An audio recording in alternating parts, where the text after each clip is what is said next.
दोस्तों, किसी के भी मन की बात जानने के लिए 3 तरीके होते हैं और इन 3 तरीकों के बारे में समझना बेहद जरूरी है।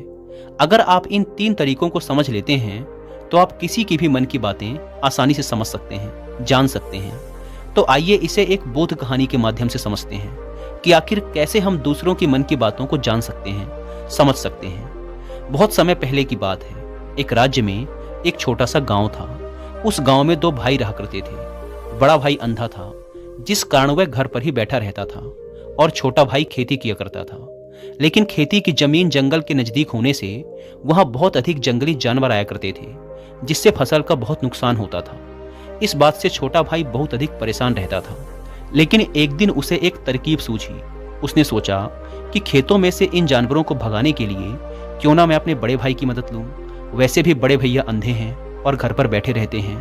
घर की बजाय अगर वो खेत पर बैठे रहेंगे तो जानवरों के आने की आहट सुनकर वो उन्हें जोर से चिल्लाकर भगा देंगे, जिससे हमारी फसलें बर्बाद होने से बच जाएंगी।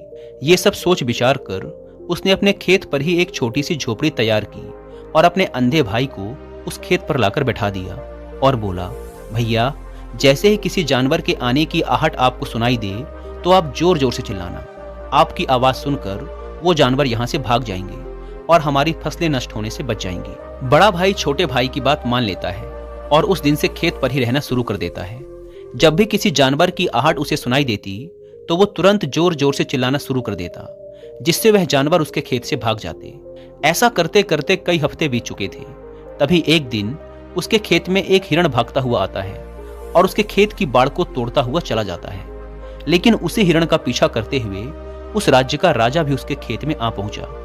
तभी राजा की नजर उस अंधे व्यक्ति पर पड़ती है। राजा उस व्यक्ति से कहता है, सुनो, मैं यहाँ पर एक जानवर का पीछा करते हुए आया हूँ। क्या तुमने उस जानवर को यहाँ से जाते हुए देखा है? इस पर वह व्यक्ति राजा से कहता है, हे राजन, मैं तो अंधा हूँ, मैं भला किसी जानवर को कैसे देख सकता हूँ। लेकिन मैं आपको इतना जरूर बता सकता हूँ कि जो जानवर मेरे खेतों से होकर भागा है वह आपके लायक नहीं है। आप उसके पीछे अपना समय यूं ही व्यर्थ में बर्बाद कर रहे हैं। राजा उस अंधे व्यक्ति की बात सुनकर अचरज में पड़ गया। उसने सोचा कि यह तो अंधा है, फिर इसे कैसे पता कि जिस हिरण का मैं पीछा कर रहा हूं वो मेरे लायक है ही नहीं। इस बात को मुझे यह अंधा व्यक्ति कैसे बता सकता है? तभी राजा उस अंधे व्यक्ति से कहता है, कहीं तुम मुझसे झूठ तो नहीं कह रहे?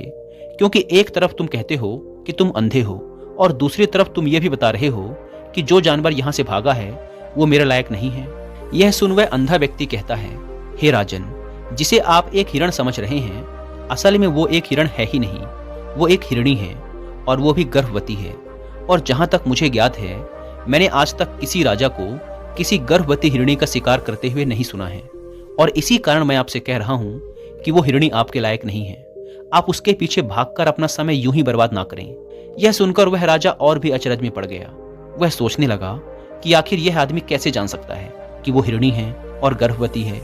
राजा कुछ देर तक सोचने विचारने के बाद अपने सेनापति से कहता है, सेनापति जी, मुझे वो जानवर जिंदा चाहिए, क्योंकि मुझे पता करना है कि क्या वह हिरणी है और क्या वह सच में गर्भवती है। क्योंकि यह नेत्रहीन आदमी पूरे विश्वास के साथ कह रहा है और मुझे इसके बात की पुष्टि करनी है। यदि वह हिरणी है और गर्भवती है तो वह हमारे शिकार के लायक नहीं है, क्योंकि हम तो एक हिरण का पीछा कर रहे थे। इसीलिए जाओ और पता लगाओ कि क्या वह हिरणी है। सेनापति राजा की आज्ञा पाकर कुछ सैनिकों के साथ उस जानवर को खोजने निकल जाता है। और कुछ देर बाद जब वह लौटकर वापस आता है तो वह राजा से कहता है, हे राजन, इस अंधे व्यक्ति ने जो कुछ भी कहा है सब सत्य है। वह एक हिरणी ही है और वह भी गर्भवती है। यह सुनकर राजा आश्चर्यचकित रह गया। उसे समझ नहीं आ रहा था कि एक अंधा आदमी कैसे पता कर सकता है कि वह एक हिरणी है और तो और वो गर्भवती भी है। भला एक अंधा आदमी यह कैसे देख सकता है, कैसे जान सकता है? आखिर इसे यह बात कैसे पता चली? इसी तरह के और भी कई प्रश्न राजा के दिमाग में चलने लगे। अब राजा ने यह ठान लिया था कि मुझे इस बात की तह तक पहुंचना ही है कि यह अंधा व्यक्ति कैसे जान गया कि वह जानवर एक हिरणी ही है। यह सोच करके राजा उस अंधे व्यक्ति के पास जाता है और उससे कहता है, देखो, मैं यह तो नहीं जानता कि तुम सचमुच अंधे हो या नहीं, लेकिन मैं तुमसे एक बात जानने आया हूँ कि क्या तुम मेरे प्रश्नों के सही सही उत्तर दोगे? यह सुन वह अंधा व्यक्ति कहता है, हे राजन, आप जो कुछ पूछना चाहते हैं पूछ सकते हैं।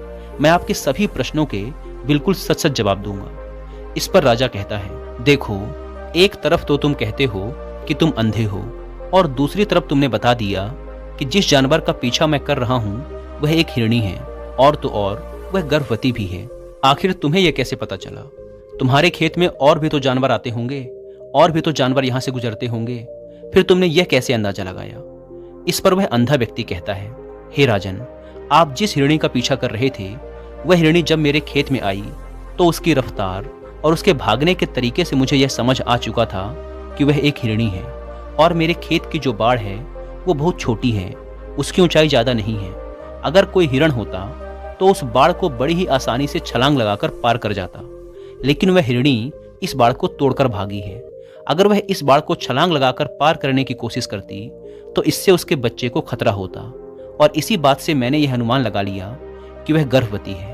इस कारण वह ज़्यादा ऊंची छलांग ना लगाकर मेरे खेत के बाड़ को तोड़ती हुई निकल गई। इस पर राजा के मन में एक और प्रश्न उठा। राजा ने पूछा, लेकिन तुम्हें कैसे पता चला कि वह एक हिरणी ही है?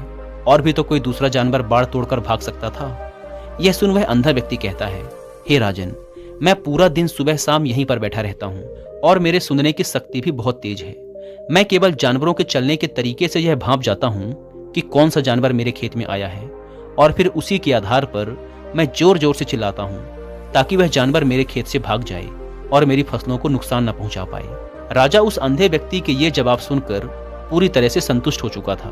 वो मन ही मन ये सोच रहा था कि आदमी भले ही अंधा हो, लेकिन ये तो बड़ा बुद्धिमान मालूम पड़ता है। इस आदमी से कुछ न कुछ तो काम निकलवाना ही चाहिए। यही सोचकर राजा उस अंधे व्यक्ति को साथ लेकर अपने महल की ओर लौट आता है। राजमहल पहुंचते ही राजा उस अंधे व्यक्ति से कहता है, आप तो बड़े ही बुद्धिमान व्यक्ति हैं, आपको किसी भी बात का पता बड़ी ही आसानी से चल जाता है। आज मैं आपको महल इसलिए लेकर आया हूं क्योंकि मैं आपसे ये जानना चाहता हूं कि मेरी पत्नी पतिव्रता है या नहीं। यह सुन वह अंधा व्यक्ति कहता है, हे राजन, ये कैसा प्रश्न हुआ? इस पर राजा कहता है, मैंने आपसे बिल्कुल उचित प्रश्न किया है, आप बस मुझे इस प्रश्न का उत्तर दीजिए। इस पर वह अंधा व्यक्ति कहता है, हे राजन, ये सारी बातें छोड़िए, आपकी शादी को इतने वर्ष बीत चुके हैं, और अब आप ये बातें क्यों जानना चाहते हैं? आपके दिमाग में ऐसे प्रश्न क्यों उठ रहे हैं? यह सुन राजा थोड़ा क्रोध करते हुए कहता है, देखिए, आपको मेरे इस प्रश्न का उत्तर तो देना ही पड़ेगा। यदि आप मेरे इस प्रश्न का उत्तर नहीं देते तो मैं आपको मृत्यु दंड दे दूंगा। राजा के मुख से ऐसी बातें सुनकर वह अंधा व्यक्ति कहता है, हे राजन, यदि आप इस प्रश्न का उत्तर जानना ही चाहते हैं तो उसके लिए आपको मेरा एक काम करना होगा। राजा ने कहा, बताओ मुझे क्या करना होगा? वह अंधा व्यक्ति कहता है, इसके लिए आपको अपनी पत्नी को मेरे साथ एक कमरे में अकेला छोड़ना होगा।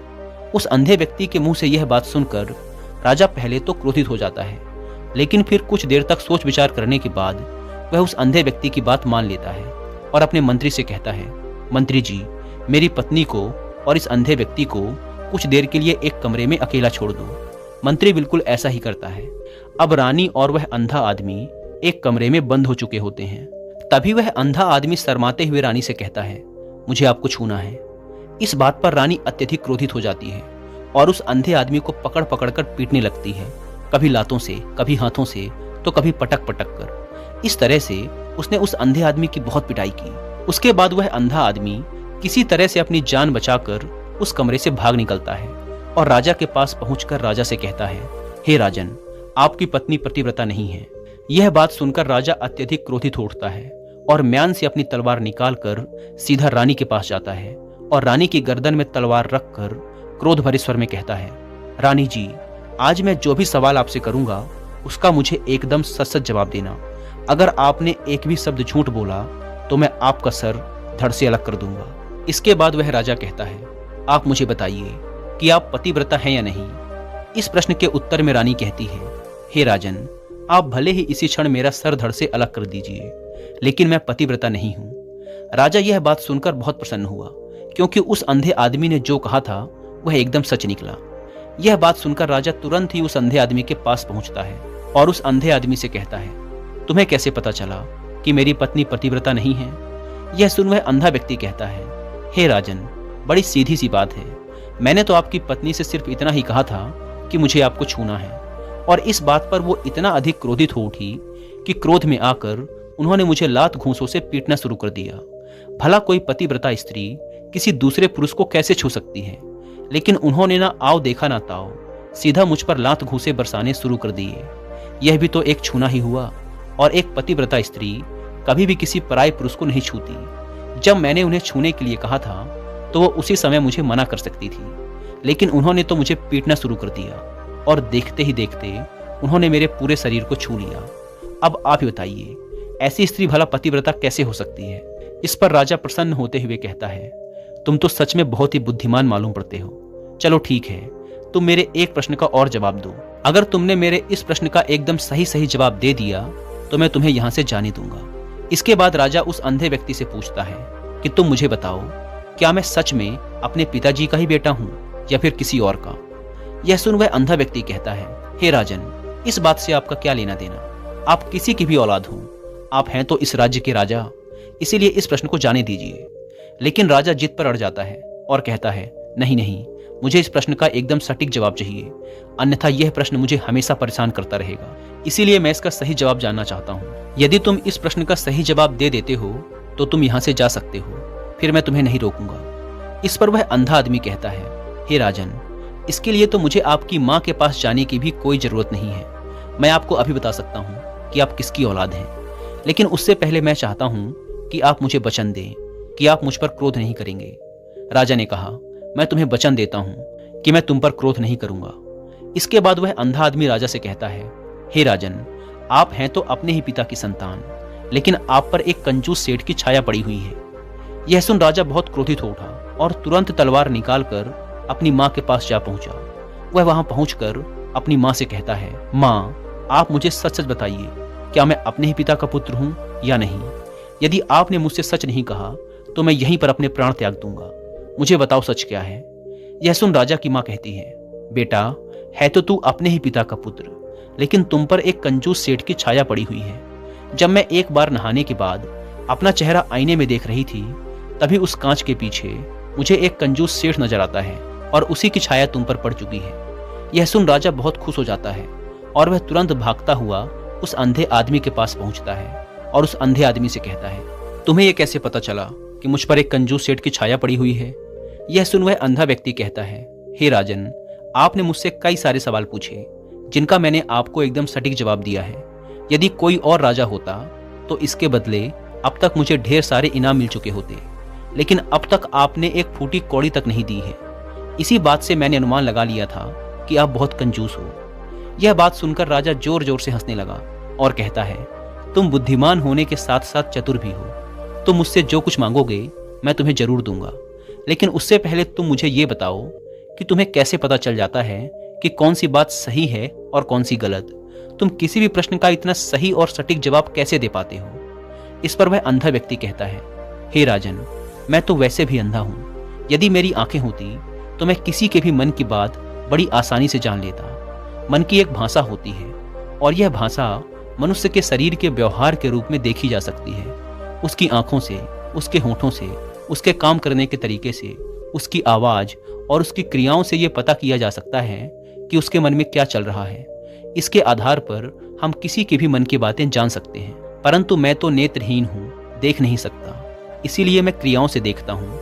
यदि मुझे कोई बात जाननी हो तो सामने वाले व्यक्ति को कुछ काम देना पड़ता है। इसके बाद सामने वाला व्यक्ति किस तरीके से उस काम को करता है और क्या प्रतिक्रिया देता है, उस आधार पर ही मैं पता लगा पाता हूँ कि उसके मन में क्या चल रहा है। यह सुन वह राजा कहता है, तो क्या इसका मतलब ये हुआ कि मैं भी किसी के भी मन की बातें जान सकता हूँ?